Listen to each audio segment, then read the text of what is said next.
Welcome. आप देख रहे हैं आपका फेवरेट शो रूबरू और हमेशा की तरह मैं अभिलाषा पाठक एक बार फिर से हाजिर हूं एक नई शख्सियत के साथ। इस बार जिससे मुलाकात आपके हम करवाने जा रहे हैं उन्होंने आपको स्वाद के कई फ्लेवर्स चखाए हैं। चाय की चुस्कियां दुगनी हो जाती हैं जब इनके बनाए हुए बिस्किट्स आपके ट्रे में होती हैं। बिल्कुल आप सही समझ रहे हैं, हम आपको मिलवाने जा रहे हैं अनमोल बिस्किट्स के मैनेजिंग डायरेक्टर गोविंद राम चौधरी जी से। सर बहुत बहुत स्वागत है आपका रूबरू में। Thank you. सर सबसे पहले यही बताइए कि अनमोल की शुरुआत कैसे हुई? सबसे पहले बिजनेस आइडिया मेरे फादर को आया था, उन्होंने इस बिज़नेस की शुरुआत की थी और हम ब्रदर लोगों ने इसे 95 से बढ़ाया। सबसे पहले हम लोगों ने कलकत्ता में यूनिट लगाई और उसके बाद 2000 में हमने नॉर्थ इंडिया में ग्रेटर नोएडा में यूनिट लगाई। नोएडा वाली यूनिट लगाने से हम लोग नॉर्थ इंडिया के काफ़ी स्टेट्स में अपने प्रोडक्ट को फैलाने में हेल्प मिली, जिससे कि हमारी कंपनी को एज ए ग्रुप कंपनी की तरफ से जाने लगा और लोगों को पता चलने लगा कि अनमोल भी एक ऐसी कंपनी है जो ओरिजिनल कंपनी नहीं है, क्योंकि we are presently operating in pan India operation except south India. बिल्कुल, और आपके प्रोडक्ट्स की खासियत यह है कि कई तरह के फ्लेवर्स इसमें मिलते हैं, रस मिलता है, अब केक भी आप लेकर आ गए हैं। लेकिन शुरुआत के दिनों में कैसा था अनमोल? शुरुआत के दिनों में तो कुछ कम फ्लेवर्स थे जो मार्केट में ज़्यादा चलते हैं, हमने भी उसी फ्लेवर को बनाया था और उसी को आगे बढ़ाया। बाद में हमने देखा कि जब से हम कंपटीशन बढ़ते जा रहा था, यदि हम अपने आप को यूनिक नहीं रखते हैं तो हम आगे नहीं बढ़ सकते। उसी दिशा में काम करते हुए कंपनी ने करीब 6 साल पहले कुछ नए प्रोडक्ट ऐसे निकाले जो किसी भी कंपनी को नहीं आते। आज के दिन में हमारे पास 3 या 4 ऐसे प्रोडक्ट हैं जो आज तक किसी भी कंपनी ने नहीं बनाए हैं और उन प्रोडक्ट के चलते ही अनमोल की पहचान काफ़ी आगे बढ़ रही है।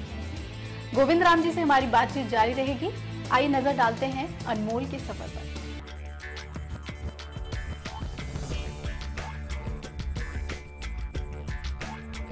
बिस्किट्स के शौकीन हम सभी हैं। क्या आप जानते हैं कि बिस्किट कैसे अस्तित्व में आया?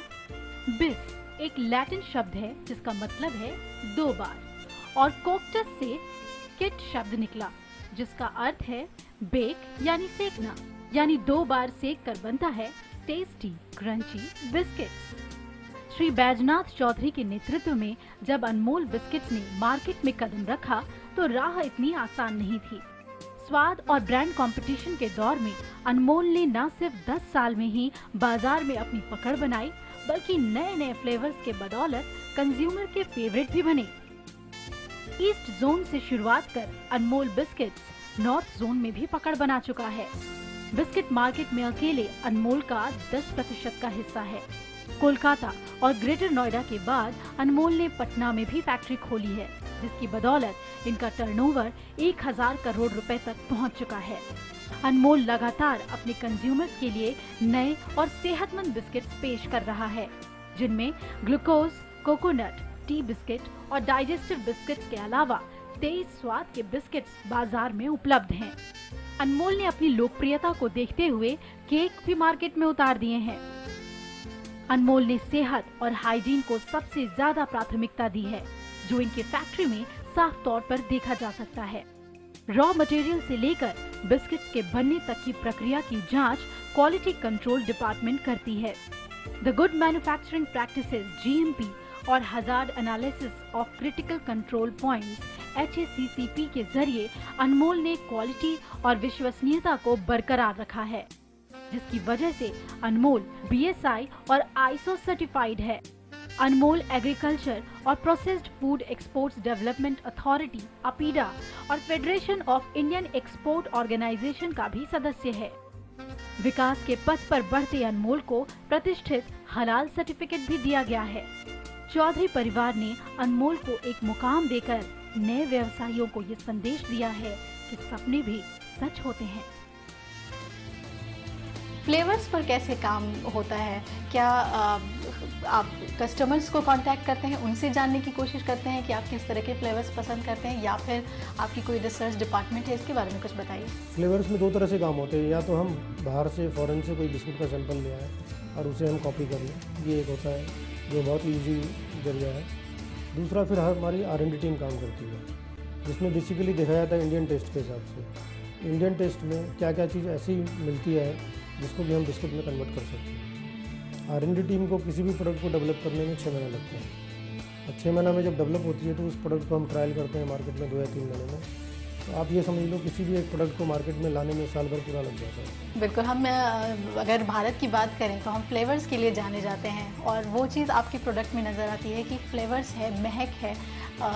कभी ऐसा हुआ कि किसी कस्टमर ने आपको कांटेक्ट किया और आपके सामने एक डिमांड रखी कि आप कुछ ऐसा क्यों नहीं लाते और आपने उस पर काम किया हो? इसमें हमारे डायरेक्ट कंज्यूमर हमारे कॉन्टैक्ट में नहीं आते हैं, लेकिन जो बिज़नेस से रिलेटेड लोग हैं, जिसमें कि रिटेलर्स होते हैं, डिस्ट्रीब्यूटर्स होते हैं, जो हमारा प्रोडक्ट बेचते हैं, उन लोगों की तरफ से बहुत बड़ा सजेशन आती है। कभी किसी ने सजेशन दिया कि नान खटाई इंडिया में काफ़ी मशहूर है, स्पेशली नॉर्थ इंडिया में, आप उसके फ्लेवर का बिस्किट बनाइए। तो इस तरह से रीजनल टेस्ट की हमारे पास बहुत ज़्यादा रिक्वेस्ट आती है, तो हम लोग काम भी करते हैं इस पर। यदि आज R&D टीम को किसी एक प्रोडक्ट पे काम करना है तो कम से कम उसके पास 5 आइडिया होने चाहिए, तभी वो एक पे काम कर सकेगा। ये ज़रूरी नहीं कि जिस आइडिया को लेकर हम चल रहे हैं वो आइडिया पास ही होगा। तो 5 आइडिया होने से एक आइडिया जरूर उसमें पास हो जाएगा। इतने सारे फ्लेवर्स के बिस्किट मैन्युफैक्चर होते हैं, उस टेस्ट को बनाए रखने के लिए क्या आप चेक करते हैं हमेशा? उसके लिए क्या प्रोसेस है? प्रैक्टिकली जो मैन्युफैक्चरिंग इंडस्ट्री होती है उसमें क्वालिटी कंट्रोल एक बहुत बड़ा डिपार्टमेंट है, जो हमारी यूनिट में भी है, क्योंकि ये फूड प्रोडक्ट है, हम लोग को इस पर ज़्यादा ध्यान रखना पड़ता है। क्वालिटी कंट्रोल 3 तरह से काम करती है। एक तो हमारे जो इनकमिंग रॉ मटेरियल्स आते हैं उनको चेक करती है, दूसरे हमारे इन प्रोसेस जो भी हो रहे हैं, मतलब बिस्कुट बनाने के प्रोसेस, उसको चेक करती है कि सारे प्रोसेस अपने लेवल पे है कि नहीं, जो उनका मापदंड बना गया है, जो स्टैंडर्डाइज सिस्टम्स बने हुए वो फॉलो हो रहे हैं कि नहीं। और तीसरा होता है कि हम जब बिस्कुट डिस्पैच करते हैं अपने कस्टमर को, उस समय चेक करते हैं। इन तीनों के होते हुए हम लोग अपनी क्वालिटी इंप्रूव कर सकते हैं। यदि ये तीनों सिस्टम नहीं हो हमारे यहाँ तो हो सकता है कि हम कस्टमर को जो क्लेम करते हैं कि हमारा प्रोडक्ट टेस्टी है, हमारा प्रोडक्ट क्वालिटी में सबसे अच्छा है, वो हम नहीं कर पाएंगे। मार्केट बहुत ही कॉम्पिटिटिव है, स्पेशली बिस्किट सेगमेंट की अगर हम बात करें तो आप किस तरह से उस चैलेंज को लेते हैं और क्या ऐसा करते हैं जिससे कि अनमोल यूनिक लगे? इसमें बेसिकली सबसे पहला स्टेप्स तो मैंने बताया था, यूनिक प्रोडक्ट हम कुछ निकालने की प्लानिंग में रहते हैं जो हमें और कंपनियों से अलग हट के पकड़े होते हैं। इसके अलावा हमारे जो कुछ टेस्ट होते हैं रीजनल टेस्ट से मैच करते हैं, तो उसके कारण भी हमें अनमोल को लोग यूनिक पकड़ते हैं। रिगार्डिंग रही जहाँ तक डिस्ट्रीब्यूशन एंड सेल्स की बात है, उसमें भी हम कोई ना कोई इनोवेशन करते रहते हैं, कोई ना कोई मार्केट में कंज्यूमर के लिए कोई बेनिफिट हम देते हैं, या ट्रेड स्कीम हम चलाते रहते हैं, जिससे कि हमें ग्रोथ कंपटीटर से ज़्यादा मिलनी चाहिए, वो हमें मिले। ये बताइए कि सबसे बड़ा चैलेंज क्या था आपके कंपनी के लिए, क्योंकि अब 1 दशक से ज़्यादा हो गए हैं, कंपनी स्टैब्लिश हो गई है, आप नए नए चैप्टर्स खोल रहे हैं, लेकिन सबसे चैलेंजिंग क्या था इस बिज़नेस को यहाँ तक लाने? चैलेंजेस तो समय के साथ बदलते रहते हैं। यदि हम 95 की बात करते हैं, उस समय हमारे पास चैलेंजेस था वर्ल्ड क्लास मैन्युफैक्चरिंग सेटअप बनाने की, जो चैलेंजेस हमने 5 साल 6 साल में कंप्लीट कर लिया। अब धीरे धीरे जब हम आगे बढ़ते हैं तो क्वालिटी कंट्रोल हमारा चैलेंजेस रहा, फिर हम और आगे बढ़े तो प्रोडक्ट डेवलपमेंट जो एक R&D का डिपार्टमेंट है वो हमारे लिए एक चैलेंज दे रहा। आज के दिन जो मेजर चैलेंजेस हम देख रहे हैं कि हमें अपने ब्रांड पे खर्च करना चाहिए ताकि हमारे ब्रांड वैल्यू मार्केट में बढ़े। मतलब इसके अलावा जो मैन्युफैक्चरिंग में नए नए टेक्निकल सिस्टम्स आए हैं जो ये सिद्ध करते हैं कि इस कंपनी का प्रोडक्ट गलत हो ही नहीं सकता, उस सिस्टम पे हम काम कर रहे हैं। तो आज के दिन मेन चैलेंजेस हमारे ब्रांड के हैं, और दूसरा मैन्युफैक्चरिंग में 0 डिफेक्ट प्रोडक्ट बनाने। 0 डिफेक्ट? 0 डिफेक्ट। एक 100% क्लेम आप करना चाहते हैं कि वी आर द बेस्ट। आप सिर्फ बिस्किट्स में ही धाक जमाना चाहते हैं या फिर कुछ और भी प्लानिंग है? हमारी कंपनी वैसे बिस्किट के अलावा केक भी बनाती है, और आने वाले समय में हमारी प्लानिंग है कुकीज़ में आने की, जिसका प्रोडक्शन ऑलरेडी मैं समझता हूँ जनवरी 2014 से स्टार्ट हो जाएगा। मैं और हमारे दर्शक बहुत ही उत्सुक हैं फैक्ट्री को देखने के लिए। आप हमें बताएं किस तरह से मैन्युफैक्चरिंग यूनिट काम करता है, लेकिन उससे पहले हम यहाँ पर एक छोटे से ब्रेक के लिए रुक रहे हैं। आप कहीं मत जाइएगा, फ़ौरन हाजिर होंगे और नज़र डालेंगे अनमोल के मैन्युफैक्चरिंग यूनिट पर। बने रहिए हमारे साथ।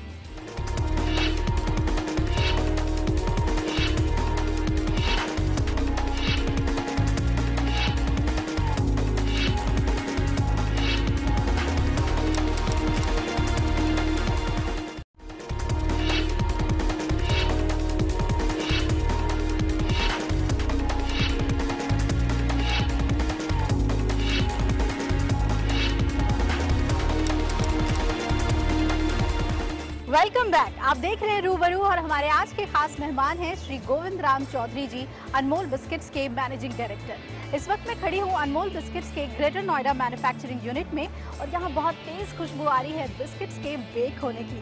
चलिए बिल्कुल देर न करते हुए आपको अंदर ले चलती हूँ, देखते हैं कैसे तैयार होते हैं अनमोल बिस्किट्स। आइए, हम अनमोल की फैक्ट्री में आ गए हैं और ये जो जगह है यहाँ पर मिक्सिंग होती है, यहीं से वो प्रोसेस शुरू होता है। आइए जानते हैं, समझते हैं गोविंद राम जी से कैसे बिस्किट बनने का प्रोसेस शुरू होता है, हमें बताइए। इस प्रोसेस को एक तरह से आप किचन की तरह समझ सकते हैं। जैसे घरों में किचन होता है, तो जिस तरह से घरों में किचन में साफ़ सफाई रखनी पड़ती है, जो यूटेंसिल्स हम यूज़ करते हैं वो हमारे प्रोडक्ट के लिए अच्छे होने चाहिए, वो सारी चीज़ हम यहाँ मेंटेन करते हैं। और ये एक मिक्सिंग एरिया है जहाँ से हम जो भी मशीनों में रॉ मटेरियल जाता है बिस्कुट बनने के लिए, वो इसी एरिया से फिट किया जाता है। बिल्कुल, हम हाइजीन कॉन्शियस एरिया में हैं, इसी वजह से आप ये कैप हमारे ऊपर देख रहे हैं। अब मुझे बताइए कि बिस्किट बनने का प्रोसेस क्या होता है। बिस्कुट बनाने के जो मेन 3 इंग्रेडिएंट्स होते हैं, उसमें मैदा, ऑयल बोलते हैं हम उसको, पाम ऑयल होता है, शुगर, 3 मेन इंग्रेडिएंट्स हैं। इसके अलावा उसमें मिल्क पाउडर डाला जाता है जो कि एक टेस्ट डेवलप करता है। बाकी कई तरह के केमिकल्स होते हैं जो बिस्कुट को कलर लाते हैं, उसको रेस करते हैं, उसका स्वाद बढ़ाते हैं। तो रफली आप समझ सकते हैं करीब 25 तरह के मटेरियल्स उसमें डाले जाते हैं। जो रॉ मटेरियल या इंग्रेडिएंट्स हम डाल रहे हैं मिक्सर मशीन में, मिक्सिंग एरिया में उसे मिलाया जाता है। तो हम लोग चले कोई मिक्सिंग एरिया में चलते हैं। अब हम मिक्सिंग एरिया में आ गए हैं, यहाँ क्या होता है? यहाँ पे जो भी इंग्रेडिएंट्स हमने ऊपर प्री मिक्सिंग एरिया से डाला है, इसमें सारे इंग्रेडिएंट्स आ जाते हैं और इनको एक निश्चित समय के हिसाब से इसको मिक्सिंग की जाती है। रफली वो 5 या 6 मिनट मिक्स करते हैं और मिक्सिंग करने के बाद वो डो तैयार हो जाता है। उस डो को फिर हम ट्रॉली में डाल के फॉर्मिंग सेक्शन में ट्रांसफ़र कर देते हैं। तो एक बार में कितने बिस्किट्स ये तैयार करेगा? ये 500 किलो का एक ट्रॉली होती है। 500 किलो, यानी कि अगर 500 ग्राम का एक पैकेट है तो 10,000 पैकेट्स बिस्किट्स। और फॉर्मिंग होने में कितना वक्त लगता है? फॉर्मिंग होकर बिस्किट बन के गोडाउन में पहुंचने में 2 घंटे लगते हैं। 2 घंटे का वक्त लगता है। ये आपने देखा कि अभी मिक्सर से इसे डो को इस ट्रॉली में खाली किया गया था और ये आप देख रहे हैं ट्रॉली डो से भरी हुई है। इस ट्रॉली में मैंने जैसे बताया 500 किलो डो है इसमें। अब इस डो को हम ट्रॉली से इसमें फॉर्मिंग सेक्शन में टिल्ट करेंगे। इसमें कोई ह्यूमन हैंड टच नहीं होता है, तो ये ट्रॉली इसमें टिल्ट हो जाती है, मशीन से हो जाती है। और जैसे ये टिल्ट होगी तो फिर ये अपने आप फॉर्मिंग सेक्शन में चल जाएगा। ये बिल्कुल किसी क्लॉथ की तरह लग रहा है, जैसे बिस्किट शेड का कोई कॉटन का कोई क्लॉथ हो। अब ये इसका सांचा है। ये बिस्कुट यहाँ से डाई में कट जाता है, होते हैं, ये वापस रिसाइकिल हो जाते हैं। हाँ। अब यहाँ पर काफ़ी हीट महसूस हो रही है क्योंकि बेकिंग होता है यहाँ पे। यहीं पर बिस्किट क्रंची गर्मा गर्म बनकर तैयार होता है और उसके बाद फिर पैकिंग। इसके बाद फिर पैकिंग होती है। बहुत ही अच्छी महक आ रही है इसमें। कई फ्लेवर्स के बिस्किट यहाँ पर बेक होकर आ रहे हैं। बटर, क्रीम, ऑरेंज फ्लेवर, कई तरह के फ्लेवर्स, बेहतरीन। अब ये कहाँ पर इसको कलेक्ट करते हैं बिस्किट को? मतलब क्योंकि बिस्कुट काफ़ी गर्म होता है, पैकिंग में एकदम गर्म बिस्कुट पैक नहीं कर सकते हम लोग, थोड़ी कूलिंग होती है नेचुरल, फिर जाके पैकिंग होती है। 2-3 घंटे काफ़ी है फूल होने के लिए? नहीं, इतना समय नहीं चाहिए होता फूल होने के लिए, 15 मिनट काफ़ी है। क्या 300 फीट के बाद ही बाहर निकलेगा ये। 300 फीट के बाद बाहर आएगा? हाँ हाँ, बीच बीच में चेक करने के लिए कुछ विंडो लगे थे। ये विंडोज है, इसे देख सकते हैं खोल के? हाँ, वैसे गर्म होगा। एक बार इसको खोलो तो। वाओ, प्रॉपर बेकिंग नहीं हुई, लेकिन वहाँ पहुँचने तक ये बिल्कुल रेडी हो जाएगा। यहाँ लेकिन बिस्कुट काफ़ी गर्म होगा, अभी हम इसको छू नहीं सकते हैं। और प्लस ये सॉफ्ट भी होगा, इसमें मॉइस्चर काफ़ी ज़्यादा होगा और जब इसकी नेचुरल कूलिंग होगी तब ये हार्ड हो जाएगा। ये सीधा बेल्ट पे चढ़ते हुए हाँ, वो नेचुरल कूलिंग में जा रहा है, मतलब यहाँ के जो इन्वायरमेंट है इसी में कूल हो रहा है, अलग से कोई एयर नहीं लानी पड़ रही है।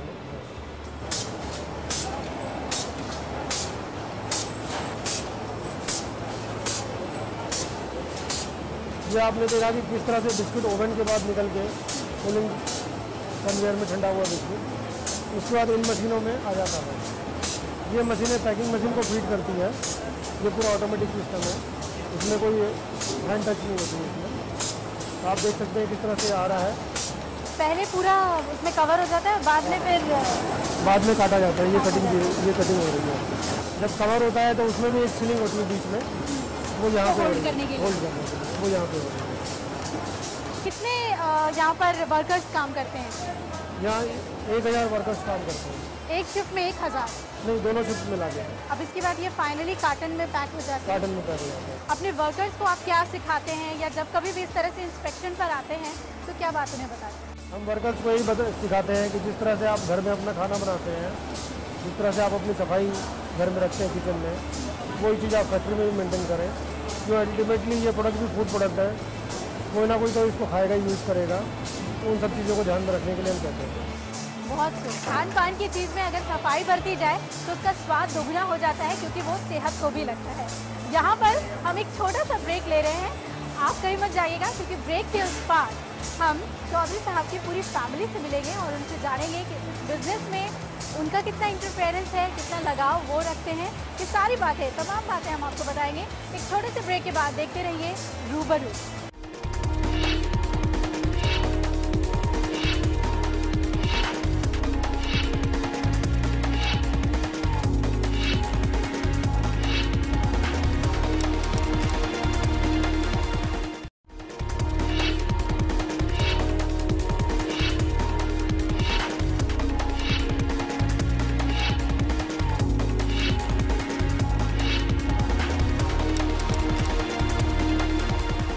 Welcome back.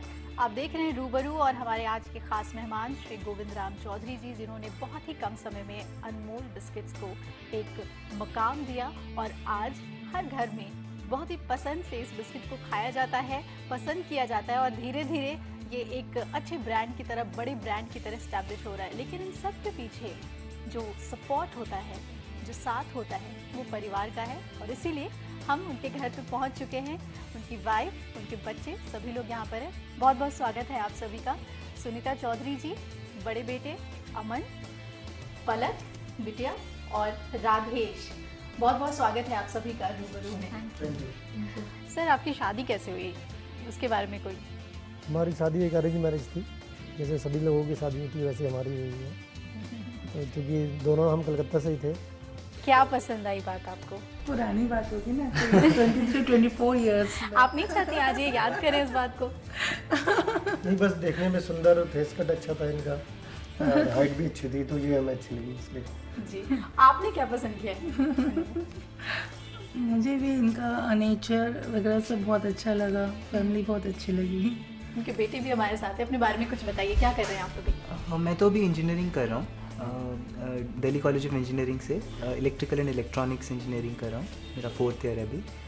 और मेरे को पेरेंट्स से एजुकेशन में पूरा सपोर्ट मिला है। बहुत ही जैसे नॉर्मल पेरेंटिंग कहते हैं वो आपने देने की कोशिश की। जनरली लोग सोचते हैं कि बिजनेस फैमिली तो सेकेंड जनरेशन भी बिजनेस में ही आएगा, आप ऐसा नहीं सोचते? नहीं, ऐसा मैं नहीं सोचता हूँ कि बिजनेस में आएगा। जब हम एडुकेशन की बात करते हैं, क्योंकि सभी को पता है कि एडुकेशन लाइफ में शुरू में मिलती है, तो पहले हम एडुकेशन पूरी कर लें, बाकी लाइफ पूरी बची हुई है, हम कुछ भी कर सकते हैं, बिजनेस में भी जा सकते हैं, जॉब में भी जा सकते हैं। आप ये कह सकते हैं कि हो सकता है कि मेरे दिमाग में कभी ऐसा रहा गया हो कि मुझे इंजीनियरिंग पढ़ना चाहिए था, मैं नहीं पढ़ सका। ऐसा था क्या? थोड़ा था। अच्छा। तो वो मैंने बेटे को कहा कि नहीं, इसके साथ ऐसा नहीं होना चाहिए, इसको पूरा पढ़ना है। इनकी बेटी पलक भी हमारे साथ हैं। पलक, आप क्या कर रही हैं? मैं इंटीरियर आर्किटेक्चर कर रही हूँ पर्ल से। ग्राउंडेड होना जो जिसे कहते हैं वो बहुत टफ होता है, क्योंकि हम लाड़ प्यार में आप पलते हैं, बढ़ते हैं सारे चीज़ों को। तो ग्राउंडेड होना आपके पेरेंट्स ने क्या आपको सिखाया है, और अगर सिखाया है तो क्या? अब बहुत ग्राउंडेड है, लाइक हम सब को काफ़ी ग्राउंड कर रखा है। अगर हम कुछ ख़रीदते भी हैं तो अगर लाइक हाई एंड ब्रांड्स वगैरह भी ख़रीदते हैं तो वो अपने लिए कभी कुछ नहीं खरीदते, और हमेशा लाइक हमें मना नहीं करते, बट देन एक लिमिट होता है जो शायद हम सबको पता है कि इस लिमिट के बाद नहीं पूछना चाहिए। एंड इनफैक्ट पापा से ज़्यादा जो हमारे बाबा जी हैं वो भी काफ़ी ग्राउंडेड है, क्योंकि वो उस समय से गुजर चुके हैं जहाँ उन्होंने सब कुछ स्टार्ट करा है, तो उसके पहले इतना नहीं था, तो उनको पता है कि क्या वैल्यू होती है मेहनत की। सो आई थिंक वो सब हम सब में उन्होंने अच्छे से वो ये राधेश सब भी छोटा है, स्कूलिंग इसकी चल रही है, इसके बारे में बताइए। और मैं कहूँगा कि चूँकि छोटा होने के कारण एज डिफरेंस काफ़ी है बाकी दोनों बच्चों से, ये हम लोग के बीच में एक ब्रिज का काम करता है। ये मैंने बहुत बार फील किया कि कभी कुछ प्रॉब्लम्स होती है तो इसको ब्रिज की तरह हम इस्तेमाल करते हैं। जैसे बहुत बार होता है कि बच्चों का बर्थडे आता है तो मुझे आइडिया लगाना बड़ा मुश्किल होता है कि क्या गिफ्ट देना चाहिए, तो मैं इससे पूछता हूँ कि अच्छा भैया को क्या चाहिए बताना तुम, उसको टाइम देता हूँ 10-15 दिन का, या दीदी को क्या चाहिए तुम बताना, तो ये पता करके बता देगा। मतलब ये घर का छोटा जासूस है। बहुत अच्छा लग रहा है, इट्स अ हैप्पी फैमिली। और सबसे अच्छी बात कि आप बच्चों से वेल कनेक्टेड हैं। जनरली हम ये मान के चलते हैं कि बिजनेसमैन घर को वक्त नहीं देता। मैम आप बताइए, कभी कोई ऐसा मौका जब आपको लगा कि इनको वक्त देना चाहिए था, इन्होंने मुझे टाइम नहीं दिया, क्यों? नहीं, ऐसा कभी नहीं हुआ, उन्होंने टाइम दिया। हर कोई जानना चाहता है, जब इतने बड़े किसी भी बिजनेस फैमिली के बारे में हम जानते हैं, समझते हैं, उन्हें समाज में प्रतिष्ठित तौर पे देखते हैं, तो उनके घर के बारे में भी जानना चाहते हैं। आपके घर में महिलाओं को किस तरह से घर की जिम्मेदारी दी जाती है? भाई जैसे आप समझते हैं लाइफ में 2 लोगों के सहयोग से पटरी चलती है, गाड़ी चलती है। हम लोगों ने ये सिस्टम बना रखा है कि बिजनेस का काम मैं अपने ऊपर ले रखा हूँ, घर की सारी जिम्मेदारी इनके ऊपर में। अब ठीक है, घर के छोटे मोटे यदि कुछ काम होते हैं तो मैं उसमें हेल्प करता हूँ, लेकिन ज़्यादातर जिम्मेदारी इन्हीं की होती है। तो इसी सिस्टम को लेके हम लोग आगे बढ़ते हैं। आप जैसे मान लो रिलेशंस में कहीं कुछ काम है, कोई हमारे घर में गेस्ट आ रहे हैं, तो फिर इन्हीं को अटेंड करना पड़ता है, उसमें मैं ज़्यादा समय नहीं दे पाता हूँ। एक पत्नी जितना अपने पति को समझती है, उसकी पसंद नापसंद कोई नहीं समझ सकता। आज आप कुछ राज जो है वो खोलिए कि इन्हें क्या क्या पसंद है, खाने में कोई ख़ास चीज़ पसंद है या कोई चीज़ इनकी बिल्कुल वीकनेस है, उसके बिना इनका काम ही नहीं चल सकता। खाने तो ये सिंपल खाना पसंद करते हैं, नॉर्मल घर का इंडियन फूड। और फिल्म का शौक रखते हैं? हाँ, मूवीज़ का शौक रखते हैं। हाल में कोई फिल्म देखी है आप लोगों ने? हाँ, हमने चेन्नई एक्सप्रेस। चेन्नई एक्सप्रेस। अब हम अपने शो के एक बहुत ही इंटरेस्टिंग मोड पर हैं, जहाँ पर हम चेक करते हैं कि आप कितने इन्वॉल्व हैं एक दूसरे से। सबसे पहले अपने पत्नी के जन्मदिन के बारे में बताइए। इनका जन्मदिन 3 जुलाई 1969। इन्होंने स्कूलिंग कहाँ से की? कलकत्ते से की। स्कूल का नाम बताइए। श्री शिक्षा निकेतन। इनका फेवरेट कलर? इनका फेवरेट कलर रानी कलर। सही है। इनका फेवरेट डिश? पाव भाजी। और इनका फेवरेट हीरो? नहीं, आप सिनेमा वाले हीरो की बात कर रहे हैं? बता दीजिए दोनों। एक तो आप हैं मुझे पता है, दूसरा बता। सिनेमा वाले हीरो में शाहरुख खान है। इन्होंने सही जवाब दिया। 100 में 100। आपको लगता है कि पापा को कोई एक आदत बदल देनी चाहिए? एग्जैक्टली बदल लेनी चाहिए नहीं, बट मतलब मैं अप्रिशिएट कर रहा हूँ कि एक चेंज जो हाल ही में आ रही है कि उनका इंटरेक्शन टाइम फैमिली के साथ अब काफ़ी इम्प्रूव हुआ है। ये मेरा सजेशन रहता शायद अगर आप में से 2 साल पहले पूछते कि थोड़ा ज़्यादा टाइम दे पापा अगर तो अच्छा हो, बट अब सरप्राइजिंगली और प्रेजेंटली ऐसा महसूस हो रहा है मेरे को कि हाल ही में हमारा आउटिंग भी हो रहा है काफ़ी। हम लोग हर साल 1 या 2 बार कहीं बाहर जाते हैं, हर मंथ एटलीस्ट 1 या 2 मूवी के लिए जाते हैं। तो एक ही इन्होंने जो अभी इनिशिएटिव ली है और बहुत अच्छा है। जो आज की जनरेशन है उनको देखकर आपको कैसा महसूस होता है? नहीं, मैं समझता हूँ वक्त बदला, एक तो ये चीज़ है, और दूसरा एजुकेशन के दौरान कुछ भी करना चाहिए। हाँ, जैसे ही एजुकेशन कंप्लीट हो जाती है तब आदमी को एक डिसाइड करना चाहिए कि मेरे को क्या करना लाइफ में, बिजनेस करना है, जॉब करना है, कुछ भी करना है, अनडिसाइडेड नहीं रहना है। फोकस बहुत ज़रूरी है। फोकस बहुत ज़रूरी है। तो जो नए एंटरप्रेन्योर्स हैं जो आपको देख रहे हैं और ये सोच रहे हैं कि अरे जैसे इन्होंने इतना बड़ा मकाम हासिल किया, हम भी इन्हीं की तरह आगे बढ़ें, वो भी कोई ना कोई काम कर रहे हैं, नए एंटरप्रेन्योर्स के लिए कोई संदेश? नए एंटरप्रेन्योर्स के लिए मैं यही संदेश देना चाहूँगा कि जहाँ तक फैमिली लाइफ का सवाल है, आप बिजनेस में आगे आते हैं तो फैमिली को नहीं भूलना चाहिए। बिना फैमिली के बिजनेस में आगे नहीं बढ़ सकते। तो फैमिली का सपोर्ट किसी भी तरह से चाहिए होता है। कई मुकाम ऐसे आते हैं जिसमें हम सब कुछ कर सकते हैं, लेकिन फैमिली का एक सपोर्ट चाहिए। मतलब सपोर्ट हाँ या ना में भी चाहिए, वो भी बहुत बड़ा काम करता है। और जैसा मैंने पहले भी कहा था, टाइम मैनेजमेंट बहुत अच्छा होना चाहिए बिजनेस में आगे बढ़ने। और इसके अलावा आप अपनी लाइफ में डिसिप्लिन रहेंगे तो आप काफ़ी आगे बढ़ेंगे। बहुत ही अच्छा लगा आप सभी से मिलकर, आप लोगों की बातें जानकर। जो केमिस्ट्री है आप लोगों की वो इसी तरह से बनी रहे। आप अपने बच्चों को वही मार्गदर्शन दें जो जीवन में आपने अपने अनुभव से पाया है, वो इन तीनों में संस्कार के रूप में बनी रहे। यही हम भगवान से दुआ करते हैं। बहुत अच्छा लगा आप सभी मिलकर, बहुत बहुत शुक्रिया रूबरू में हमारे साथ बने रहने के लिए। Thank you sir. ये थे श्री गोविंद राम चौधरी जी और उनका परिवार, जिनसे हमने ये जाना कि परिवार बहुत बड़ा साथ होता है, आधार होता है आपको आपके लक्ष्य तक पहुंचाने के लिए। इसी बात के साथ हम आपसे विदा ले रहे हैं, लेकिन एक वादा है कि अगली बार फिर से किसी ऐसी ही बेमिसाल शख्सियत के साथ आपकी मुलाकात करवाएंगे रूबरू में। तब तक रखिए अपना ख्याल, देखते रहिए रूबरू। नमस्कार।